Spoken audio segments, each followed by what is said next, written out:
See? Yes. Yes, but not my family. My kids came back with tremendous bags of candy. Same here, and I ate some. Sure. I was going to say, that girl looks like you, and it is you. Look, look, I was like, oh, look. Mike's checking out another girl. I was like, oh, babe, how come you didn't get hair like her? And then it turned out to be you. So that's got to be a good thing. Happy Halloween. Oh my gosh, you should totally have a witch's hat on. Mm-hmm. Your hair looks good, Jen. I love it. Thank you.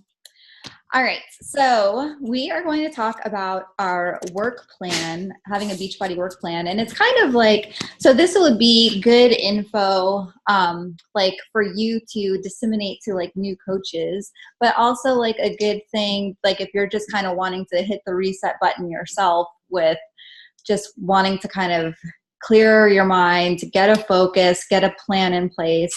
You know how sometimes, like, I mean, everybody that's live on our call right now has kind of been a coach for a while. So you know how sometimes we get into that place where we're like, oh, I'm going to do a little 21-day fix and then a little country heat and then I'm going to do some quarter force, and we're just like scattered everywhere. And then you're just like, enough is enough. I need a plan. I need to just follow a system, you know? So we can get that way with our business too. And I actually have this little booklet, and Keyshawn gave it to me when she was here in Knoxville. And I was like, this is actually pretty cool. And I don't even know where she got it from, or if it's something that's in the back office. And if it is, I've not seen it. So I just thought it was pretty cool, just as a way to refresh your mind on what you're wanting to do and accomplish with your business. So, so the first thing is understanding your why. And especially like, since the people that we have on the call right now, like you guys have been a coach for a little bit, and maybe your why is different now than when you first started. And so that's one reason why it's definitely important to always kind of go back and reflect on that too. Like I know for me, my why has like evolved so much as I've gone through in this business and grown, and my belief in what's possible has grown. So, like when I first got started, my why was I just wanted to have a little bit of like guilt-free money, because we used to have like a good amount of splurge money where I could like get nails done, buy the stuff that's sitting at the register at Target, and, you know, not have to plan for it or like account for it basically. But then like after the real estate crash and everything, and we went through a hard time financially and filed bankruptcy and all of that stuff. So then then we went through a season where like every penny mattered. It was like, oh, I've got to stop at Target. I need milk and eggs and bread. Let me just log on to my mobile app and just see how much we have, you know? So it was like down to the penny on like what I could spend. So then even if I did have $30 left over, it would make me feel bad to be like, oh, yay, we have $30. I'm going to go use it for my nails. Thanks. Like, you know, like it made me feel guilty to do that. But on the same hand, I am a girly girl. Like I like those things. I enjoy them. And it didn't mean I didn't want it. I just felt bad to do it. So I just kind of saw this as an opportunity to have that little bit of guilt-free plush fund money to myself, like, and also selfishly for myself that I didn't have to share with Mike or the dogs or anything else. It was just for me. Like if I wanted to go to Starbucks, whatever, like, you know, for a little bit, and this isn't even something I share that often, for a little bit, I had it going into a different bank account that Mike didn't even know about. So then that way, like I could just freely, guilt-free do those things and, you know, pay for my Shakeology, pay for my business fees. And so that's kind of where my why started. And then as that income started to grow, and you can only get your nails done so many times, but I wasn't getting my nails done all the time. It just, you know, my belief in what was possible started to grow. And so then my why was that I wanted to be able to be able to take off a few weeks from work, because at that time I was going for my master's degree in public health at the University of Tennessee, and it required an internship, a 6-week internship. And I was like, all right, well, how am I going to be able to do this internship and graduate this program? Because I'm not, like, I can't just take 6 weeks off unpaid. And I don't even know if my boss would give me like the time off, you know, even if I was taking it unpaid or whatever. So I was trying to figure out a way that I could do that. But then, if you guys know my story, by the time that my income got to a point where I could cover myself for 6 weeks, by that time I had changed gears and decided we were going to have a kid instead. So I went on maternity leave. So that's the road I went there. And then I never went back and did the school thing.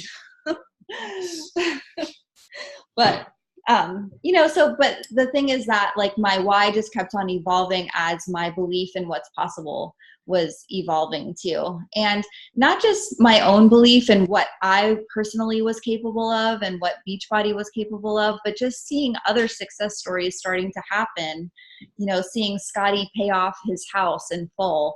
Like that was like, whoa, I don't know, like outside of like some of the people I know in Beachbody, I don't know people with paid off houses. Like that was like, Grandparents. they're called grandparents, maybe. But still, I was like, well, Scotty was like 20 something at that time, I guess, maybe 30, with a whole slew of kids. Like I was like, that's pretty amazing. So, you know, seeing those success stories, seeing Lindsay Matway, like when I was a new coach, she was still semi a newbie. She was like in the beginning diamond and star diamond phases, and just seeing her, like I remember one of her initial dream boards had an image of a check, and it was like written out to herself for $2,000 a week. And that was like, whoa, that was like, wow, you're like in the big leagues, like if she wants to make that much money. So just, you know, those kind of things helped me to develop that. So some of the things to think about with your why is just, why are you doing this business? And that's something that you have to ask yourself regularly, but also to ask your, you know, people that you're sponsoring into this business. Why are you doing this business? Is it because you want a discount? Is it because you want to pay for your Shakeology eventually? Is it because you know, you want to kind of build your own little tribe? I mean, there's a lot of people that see things that you're posting on Facebook. Like when you're posting your group workout photos from, you know, Super Saturday and from like Summit and things like that, where you have these group photos, people see that and they're like, that's cool. I want to be a part of something like that. I mean, I know that was motivating to me. I wanted to belong. So there's, you know, why are you doing this business? That can be an option too. Asking like, what would make you feel happy and proud of yourself?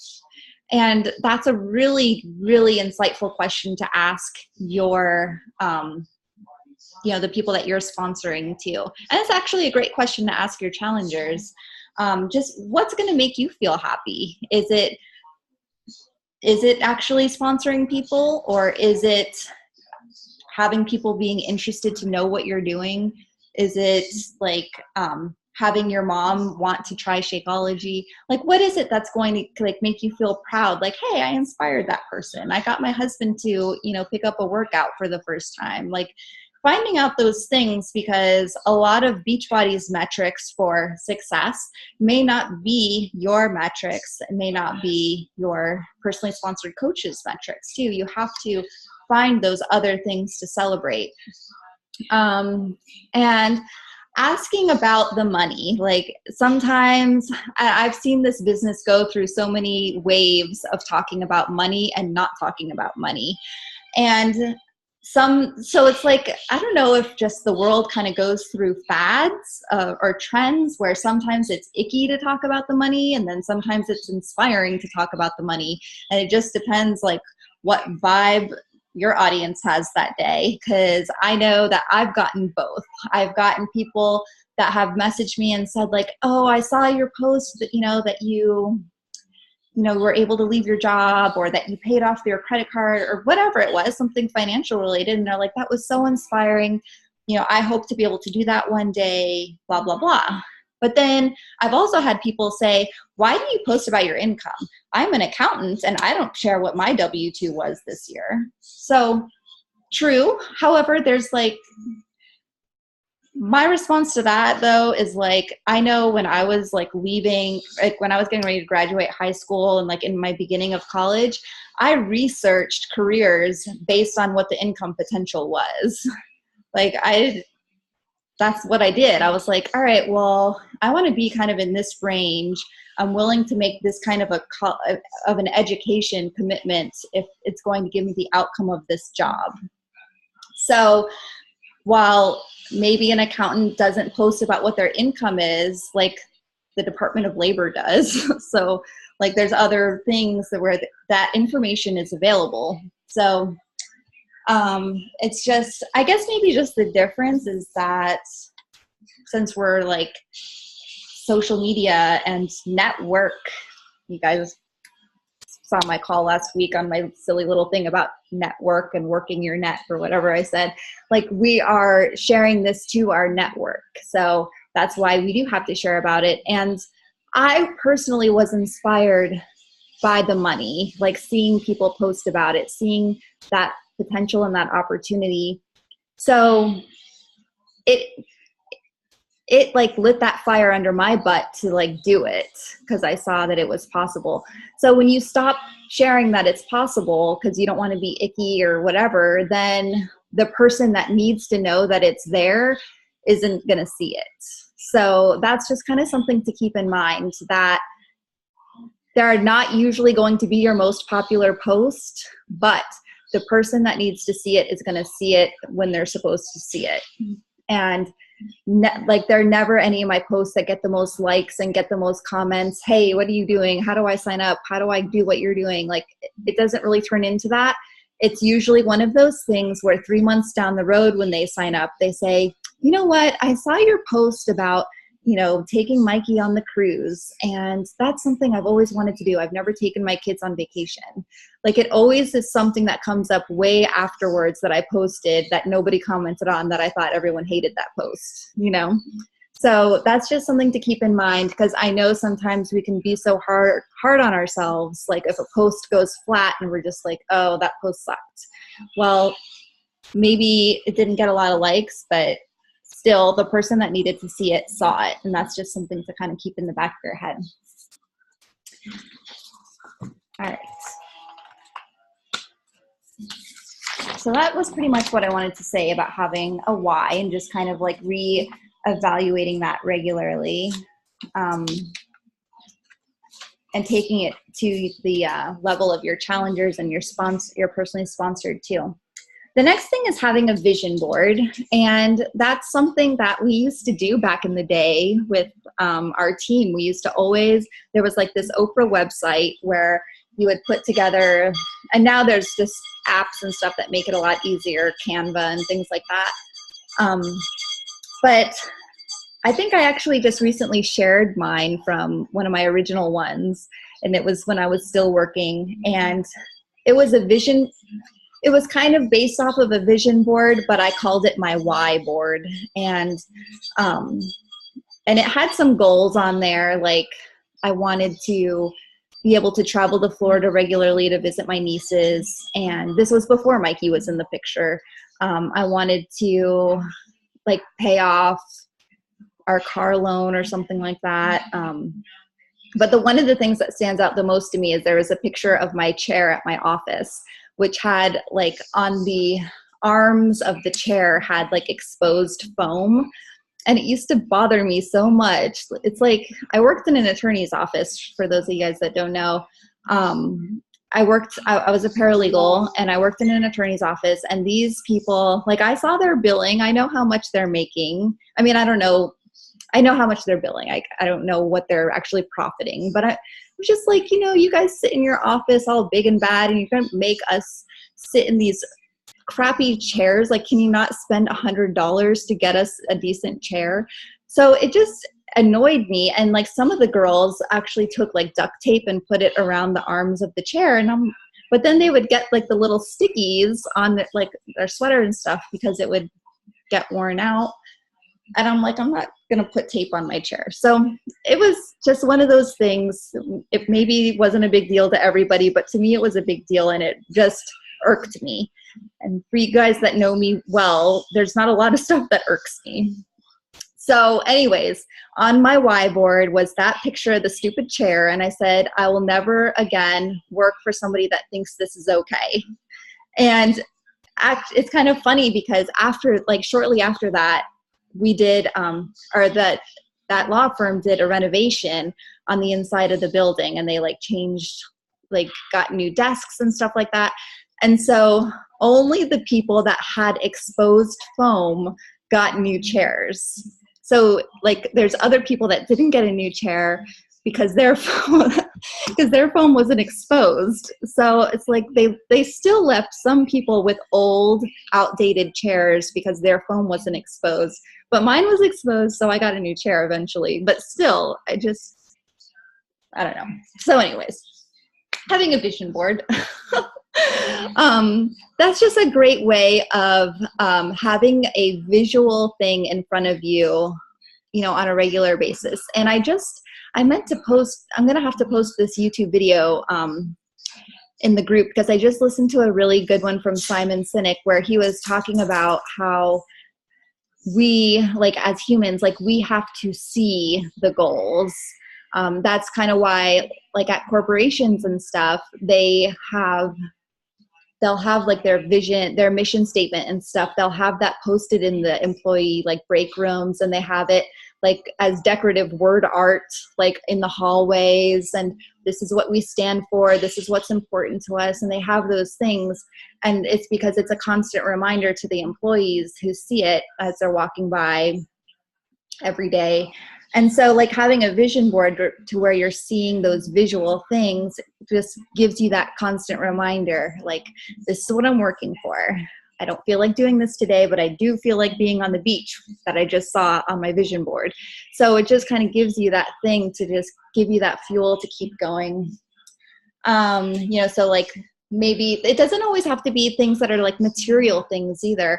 But maybe it is a car, a vacation, a certain amount you want to have in savings, or whatever it is for you that's motivating, that you could see what that is, and a certain number of Beachbody success stories, or attending leadership retreat next year.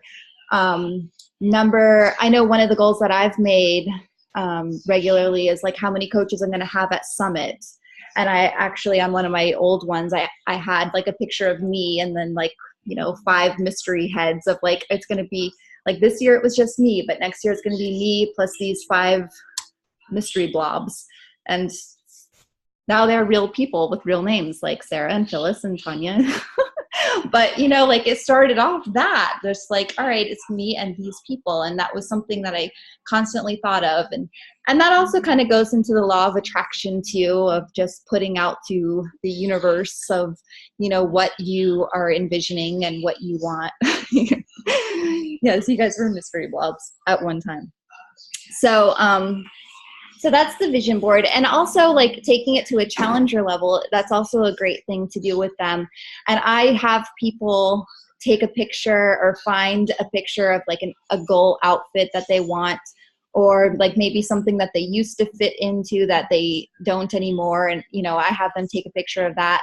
And I actually had this one girl, or this one woman that I met through my fit club years ago, and she was a larger, like a plus-sized woman, and she was a grandmother actually, and her goal was that she wanted to wear a thong. Like she had always been a larger lady, and she had never worn a thong before because she just couldn't fathom it. She was just not going to do it. So she actually bought the thong, put it in a frame, hung it up in her bedroom so that like, I don't even know exactly what she needed to do in order to justify towards the thong. I don't know if it was like a certain weight loss number that she needed to get to or whatever. But I just remember her saying that she hung it up in her bedroom and that was her goal. She's going to wear a thong. So, and there's a lot of, it's like the same thing as the vision board, just seeing that and being like, all right, cupcake or thong, just whatever is more important to you. Okay. Let's see. Cupcake or thong. Okay. The next thing is actually drawing out your diamond organization. So this is definitely more for the business side. And we have some PDFs that are in the team page. But one thing that I used to do when I would sponsor a new coach is I would give them that PDF of a diamond. Because sometimes, like when you see it like this, then you can kind of start filling in those bubbles and it doesn't seem as scary. But like to a new coach that doesn't know, like sometimes if you're going through like the back office training, it can seem like it's this big thing, like, oh my gosh, a diamond coach, that's going to take me 5 years. But then when you actually see the bubbles, then you can be like, oh, okay, well, my husband's going to sign up and I know my sister-in-law is going to sign up. So there's 2. And, like you can just visually see where you can start placing people. And it kind of makes the goal of diamond not as scary. Because sometimes, like, you may have coaches that, like, you may make a post in your team page or something and say, like, who has a goal of being diamond? And you get crickets because they think it's something that's super scary. But then when you see it like this as that, chart of, all right, that's only, 4 names on each side, that's doable. And it makes it much more easy to digest, I guess. And there's like this one, I don't think is that pretty. We have some prettier ones that are in the file section of Fit Family.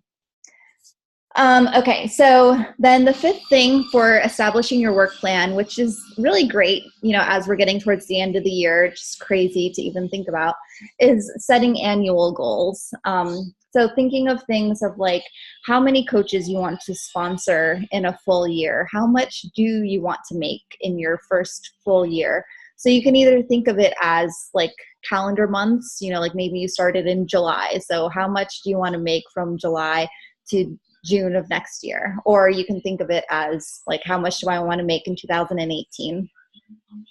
And that's definitely something where like having a one-on-one conversation with your sponsor coach, or like if they're not super active in the business, whoever is like above that, who can kind of share with you. Because I know for me, Scotty was super helpful for me to say like, all right, well, how much could I really expect? Like if I have a team of this many people and I want to be making this, like what should my recruiting goal be? Like how many people do I need working the business if I want to be earning 6 figures? So talking to somebody who has been there and kind of knows those logistics, I guess is the word, would really help so that you can kind of know how to make those goals. And that's a great conversation to have with, with your sponsor on what you should kind of set for yourself next year. So I'll be expecting to talk to you guys about that. Then we'll talk about that at Winter Summit too. We usually kind of get into some of those goal setting things and thinking about like how many coaches that's going to be. Because you can, like, if you just say, oh, I want to make, I want to be a 6-figure earner, like, you got to know how to break that down. Like, what does that mean? How many coaches do I need to be sponsoring? How many need to be hitting Success Club? And, that's how I was able to hit Elite, the last few years before, is just like, all right, I need to be having this many coaches hitting Success Club, doing these behaviors if I want that end goal. And so just having that breakdown is really the only way, because it's definitely not something where you just wake up one day and, oh, I'm a 6-figure earner. Cool. Like it's definitely like strategy. And all right. And then the last thing is just having a commitment, like actually making like a committed statement. Like this one actually is like sign here type thing. And I have one that I do in my challenge groups too. that I can post. I don't remember if I've posted it, or if I have, I'm sure I've posted it, but probably not recently. But I have one that I do for challengers where I say, like, I am committing to doing this program. I'm committing to not try and do my own system. Some people will like overwork out because they think like, oh, well, if I like do 21-day fix and do this, and this, then I'll get my results faster, so it's just kind of a commitment of saying like, I'm going to agree to participate. I'm going to check in. I'm going to do my measurements, and it doesn't mean that they always follow through, but just having them commit and sign to something. And so this basically just says, I, so-and-so, declare that I am committed to working my plan day after day, week after week. I'll use my Team Beachbody business or to track my business, to set goals and schedule activities, blah, blah, blah. So, just a typical type thing. And that, as a sponsor coach, like if you were to give this to people that you were signing up as coaches and they start to like fizzle out, this is a great little reminder of like, hey, I haven't seen you on the team call in the past couple of weeks. You had signed this, you had said this is what your goal was. Like, has something changed? Like, is this not what you want anymore? I just want to know so that I know how to best help you. And this kind of gives you permission to get on their ass about it, because you, like, by them signing it, they're giving you permission to hold them accountable to it, both as a challenger and as a coach. And so then you don't have to feel like you're that nagging person of like, oh, hey, did you still want to do this Beachbody thing? Because they're the ones that put pen to paper and said, these are my goals. This is what I want to do. This is my why. This is my vision.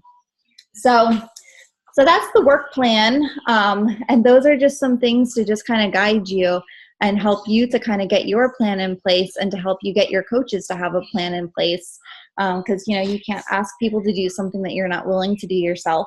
So I can scan this as a PDF and put this in the group. And I'm also probably going to have my assistant make one that's a little more like fit family looking, because this one's kind of ugly. Like, it looks like Michael Neiman probably made it, or Jeff Hill, like using paint or like one of the initial word processing things on a computer. But anyway, so that's what I wanted to share with you guys tonight. I thought it was just like a really simple, streamlined way of just kind of getting started, and as well as giving yourself a refresh too on what you're wanting from your business. So did anybody have any questions or comments or anything before we head out? No? Alrighty. Well, thank you guys for hopping on. I will be leaving on Thursday for Beachbody's leadership retreat in Las Vegas. So usually, or sometimes there's like some new release type stuff. And although I can't even imagine what else they could possibly release. But I'm excited because I think, there will be some cool new stuff. Sometimes they have new training type things too. So I think the speaker is Mel Robbins, so the 5-second lady. So that'll be pretty cool to hear from her. So anyways, I of course will be sharing as I'm there and what I'm learning with you all. So thanks for hopping on Halloween, and I will see you guys later. Have a good night. Bye.